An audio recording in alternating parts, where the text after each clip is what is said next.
अस्सलाम वालेकुम dear student, class 10 chapter 10 acid bases and salts. सबसे पहले हम लोग थोड़ा सा बेसिक इंट्रोडक्शन में acid bases and salt are three distinct classes in which almost all the organic and inorganic compounds are classified. कहते हैं कि ये जो एसिड बेसिस और जो साल्ट हैं ये मुख्तलिफ इसकी इकसाम हैं जिनमें ये ज़्यादातर ऑर्गेनिक्स होते हैं और इनऑर्गेनिक कंपाउंड्स होते हैं। और ये हमारे पास कुछ केमिस्ट है जिन्होंने इन एसिड को, जिस तरह नाइट्रिक एसिड है, हाइड्रोक्लोरिक एसिड, सल्फ्यूरिक एसिड है, इनको लेबॉर्ट्री के अंदर प्रिपेयर किया।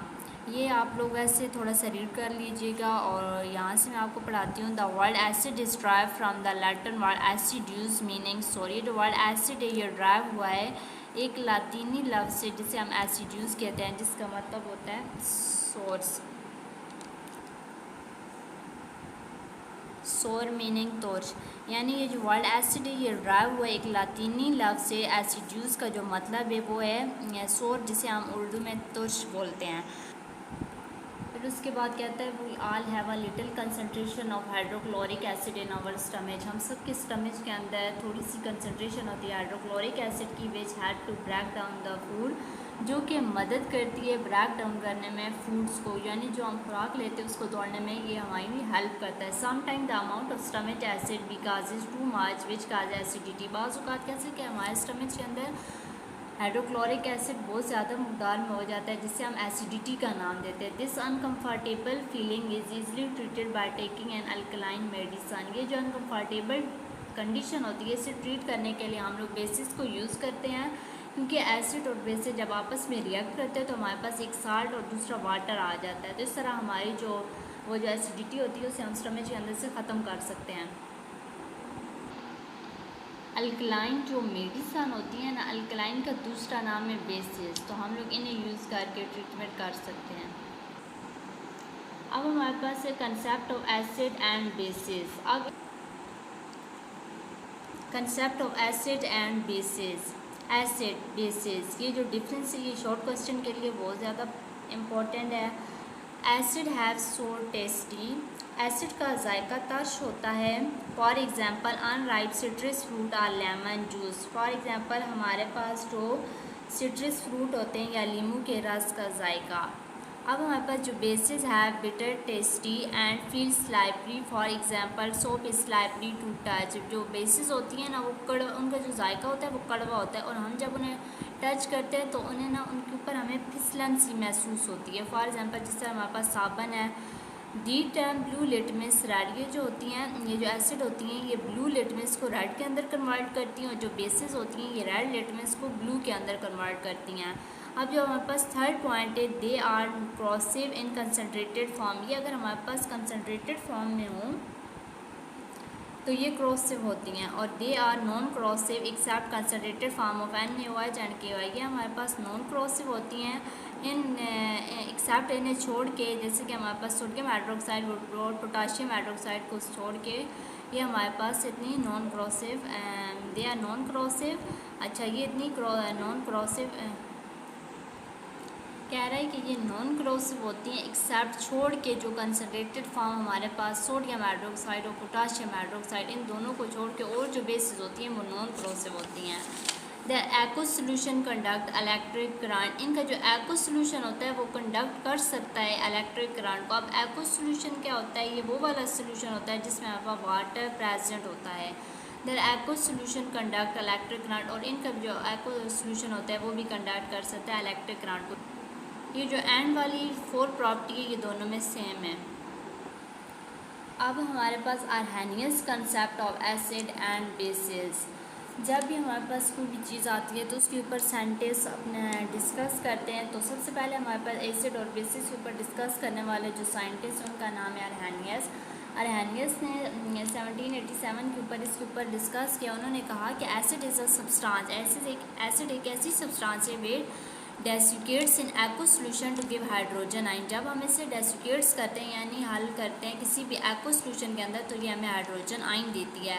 एक्व सोल्यूशन को मीन के कोई भी हमारे पास एसिड है हम उसे वाटर के अंदर डिज़ोल्व करते हैं तो वो हमें हाइड्रोजन आइन देती है। In general the ionisation of acid take place as follows. ये हमारे पास इसका जनरल रिएक्शन है जिसमें H वाटर, H पॉजिटिव और A नेगेटिव। यहाँ पे हमारे पास एक्वस का मीन है कि हम एसिड को वाटर के अंदर डिज़ोल्व कर रहे हैं और यहाँ पे भी हम वाटर लिख सकते हैं। हमारे पास for example substances such as HCl, HNO3, CH3COOH, HCN, ये हमारे पास कोई एसिड हैं। जब भी हम इन्हें वाटर के अंदर डिज़ोल्व करते हैं तो ये हमें हाइड्रोजन आइन और क्लोराइड आइन देते हैं। आप लोग यहाँ से कोई भी 2 एग्जांपल याद रख सकते हैं अपने लॉन्ग क्वेश्चन के लिए और शॉर्ट के लिए, या ये तीनों कर लें, और जो बच्चे नहीं कर सकते वो 2 एग्जांपल कर लें।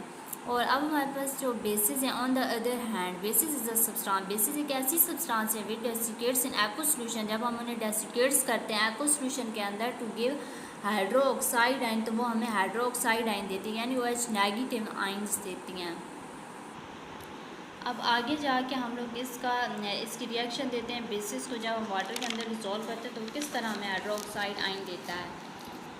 तो अब हमारे पास जो है ना, the general ionisation of bases take place as follows: BOH water, B positive और OH नेगेटिव।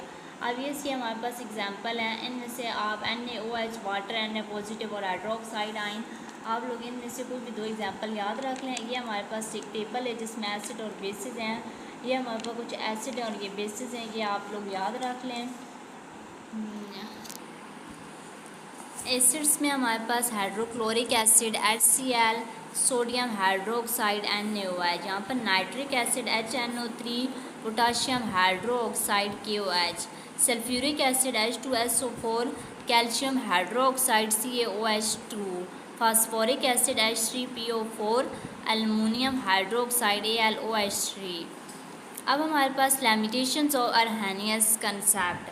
लिमिटेशंस का मतलब होता है हदूद, कि हमारे पास जब अर्हेनियस ने अपना कंसेप्ट दिया तो उसका कंसेप्ट किस चीज़ पर अप्लाई होता था और किस पर नहीं अप्लाई होता था। This concept is applicable only in aqueous medium. ये जो कंसेप्ट था ये सिर्फ एक्वस मीडियम के ऊपर अप्लाई हो रहा था। एंड डज नॉट एक्सप्लेन, ये एक्सप्लेन नहीं कर रहा था nature of acid and basis in non aqueous medium. यानी ये जो कंसेप्ट था ये सिर्फ एक्वस मीडियम के ऊपर अप्लाई हो रहा था, नॉन एक्वस मीडियम के ऊपर ये कंसेप्ट अप्लाई नहीं हो रहा था। अकॉर्डिंग टू दिस कंसेप्ट, इस कंसेप्ट के मुताबिक acid and bases are only those compound, acid और बेसिस हमारे पास ऐसे कंपाउंड्स थे which contain hydrogen H positive and hydroxide OH negative ion. इस कंसेप्ट के मुताबिक तो ये था कि हमें ये जो एसिड होते हैं उन्होंने हमें हाइड्रोजन आइन देना है और बेसिस ने हमें हाइड्रोक्साइड आइन देना है respectively. It can not explain, ये एक्सप्लेन नहीं कर रहे थे the nature of compound like CO2, जैसे कि हमारे पास कार्बन डाइऑक्साइड एसिड है। जब हम लोग इसे किसी भी एक्वस सोल्यूशन के अंदर डिज़ोल्व करते थे तो ये हमें हाइड्रोजन आइन नहीं देती थी, जबकि अर्हेनियस ने बोला था एसिड हमें H पॉजिटिव आइन देती हैं, जबकि ये एसिड हमें नहीं दे रही थी। और NH3 अमोनिया, ये अब हमारे पास बेस थी, ये भी अब हमें हाइड्रोक्साइड आइन नहीं दे रही थी। तो ये जो कंसेप्ट था ना ये एक्सप्लेन नहीं कर सका CO2 NH3 which are acid, जो कि एसिड एंड बेसिस हैं रिस्पेक्टिवली। तो अब ये जो अर्हेनियस का कंसेप्ट था ये फेल हो गया इसके अंदर। ये भी तमाम एसिड और बेसिस को ये एक्सप्लेन नहीं कर सका, ये कुछ बेसिस और एसिड को एक्सप्लेन कर सका। Thanks for watching my video. Next lecture देखने के लिए हमारे चैनल को सब्सक्राइब करें और लाइक करें और अपने दोस्तों के साथ ज़्यादा से ज़्यादा इस वीडियो को शेयर करें। अगर आपको कोई बात समझ नहीं आई तो कमेंट सेक्शन पे जाके हमें कमेंट्स करें। अल्लाह हाफिज़।